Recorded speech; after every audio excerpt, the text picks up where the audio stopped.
What if you vanished without a trace, leaving behind a wrecked car on a snowy, isolated road in New Hampshire? No goodbye, no clues.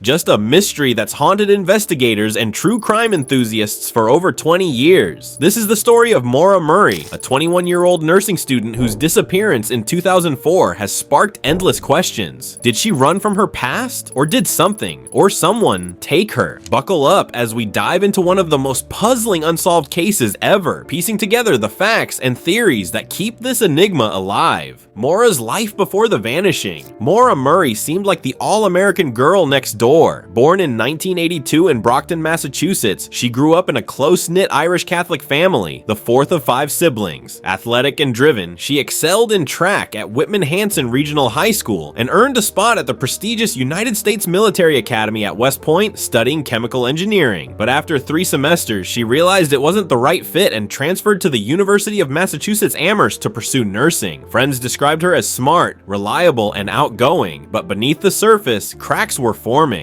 In the months leading up to her disappearance, Maura's life showed signs of unraveling. In November 2003, she faced legal trouble after using a stolen credit card number to order food deliveries to her dorm. She admitted to the police that she'd found receipts in the trash and used the details for 6 purchases totaling under $80, mostly pizza and wraps. Though cooperative, she was charged with unauthorized use of a credit card and awaited a court summons. Then, on February 5th, 2004, just days before vanishing, she had an emotional breakdown at her campus security job, muttering only "my sister" when asked what was wrong. It later emerged that her sister Kathleen had relapsed into alcoholism that night, triggering Maura's distress. Compounding this, Maura crashed her father's car during a late-night drive after a party on February 7th, causing thousands in damage. She hadn't been drinking, but the incident added stress. Her relationship with boyfriend Billy Roush, a West Point cadet, was strained by distance and possible infidelity rumors. Despite these red flags, no one close to her suspected she was planning to run away. The fateful day and the crash. February 9th, 2004 began like any other Monday for Maura Murray, a 21-year-old nursing student at the University of Massachusetts Amherst. But beneath the surface, her actions that day hinted at something quietly brewing. Early in the day, she emailed her professors and work supervisor, claiming a death in the family, an untrue statement as her family later confirmed no such tragedy had occurred, and said she would be away for a week. She also spent time searching online for directions to Burlington, Vermont, and the Berkshires, and made a call inquiring about renting a condo in Bartlett, New Hampshire, a location where her family had vacationed in the past. Around 3:30 p.m., Maura packed her black 1996 Saturn sedan with a curious assortment of items: clothes, toiletries, textbooks, birth control pills, and even a childhood stuffed animal. Most of her other belongings remained boxed up in her dorm room, almost as if she were preparing for a more permanent departure. Surveillance footage from a local ATM captured her withdrawing $280 in cash. Shortly afterward, she was seen at a liquor store purchasing roughly $40 worth of alcohol, Bailey's, Kahlua, vodka, and wine. By 4 p.m., she was on the road, heading north on Interstate 91. The last known activity from her cell phone was a voicemail check at 4:37 p.m. No one knew exactly where she was going or why. Just before 7 p.m., on Route 112 near Woodsville, New Hampshire, a winding rural stretch known as Wild Ammonoosuc Road, Maura's car apparently lost control on a sharp curve and slid into a snowbank. A nearby resident heard the impact and called 911 at 7:27 p.m., reporting that a man might have been seen smoking in the car, though she later said it could have simply been the glow of a cell phone. Not long after, a passing school bus driver stopped and offered assistance. Maura declined, insisting she had already called AA, a claim later disproven, as no such call was ever made. Concerned, the bus driver called police at 7:43 p.m. When Haverhill police arrived at the scene just minutes later, at 7:46 p.m., Maura had vanished. Her car was locked, airbags deployed, windshield cracked, and red wine stains were found both inside and outside the vehicle. An empty beer bottle and a damaged box of Franzia wine were recovered from the scene. Among the scattered belongings were printed driving directions, gloves, jewelry, CDs, makeup, accident report forms, and a book detailing deaths in the White Mountains, a region known for its remote, rugged terrain. Notably missing were her debit card, credit cards, cell phone, and several bottles of liquor. The initial response and mounting mysteries. Police initially treated it as a voluntary disappearance, citing no foul play evidence and Maura's preparations. They traced the car to her but didn't issue a widespread alert, failing to notify Vermont departments despite her search directions. A contractor reported seeing a young person in dark clothes walking eastbound miles from the crash around 8 p.m., but he didn't report it until months later. Searches began the next day with dogs, helicopters, and ground teams, but heavy snow hampered efforts. One dog tracked Maura's scent 100 yards east before losing it, suggesting she might have entered a vehicle. By February 11th, authorities suspended the search, frustrating her family. Fred Murray, her father, lambasted the police for incompetence, noting they hadn't interviewed most neighbors or extended alerts properly. Family and friends canvassed areas, knocking on doors and distributing flyers. Fred pushed for FBI involvement, but it was denied without interstate evidence. In late February, Kathleen found women's underwear near a pond, but DNA tests ruled them out. Another twist: a week later, Brianna Maitland vanished in Vermont after a similar car crash, fueling serial killer theories, though police dismissed connections. Over the years, leads fizzled. A 2006 tip about a knife possibly linked to a suspect yielded nothing. Searches in 2019 and 2022, including bone fragments found in 2021, were unrelated. In 2022, the FBI issued a national alert with an age-progressed photo but no breakthroughs. Theories and the online obsession.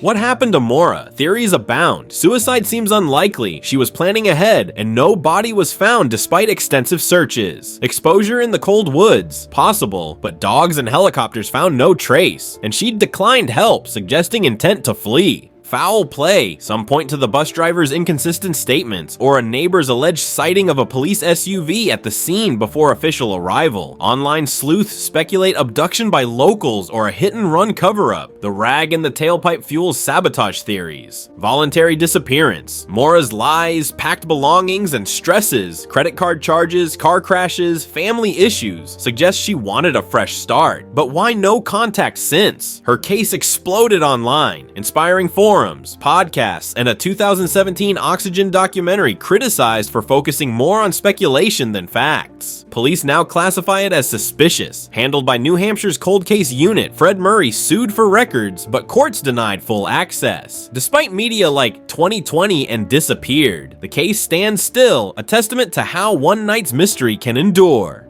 As we wrap up this chilling dive into Maura Murray's disappearance, remember, real lives hang in the balance. Drop your thoughts below. Did she vanish on purpose, or is there a darker truth? Hit that like button if this hooked you, subscribe for more unsolved mysteries, and turn on notifications so you never miss an update. Share this video to spread awareness. Maybe it'll spark the clue that cracks the case.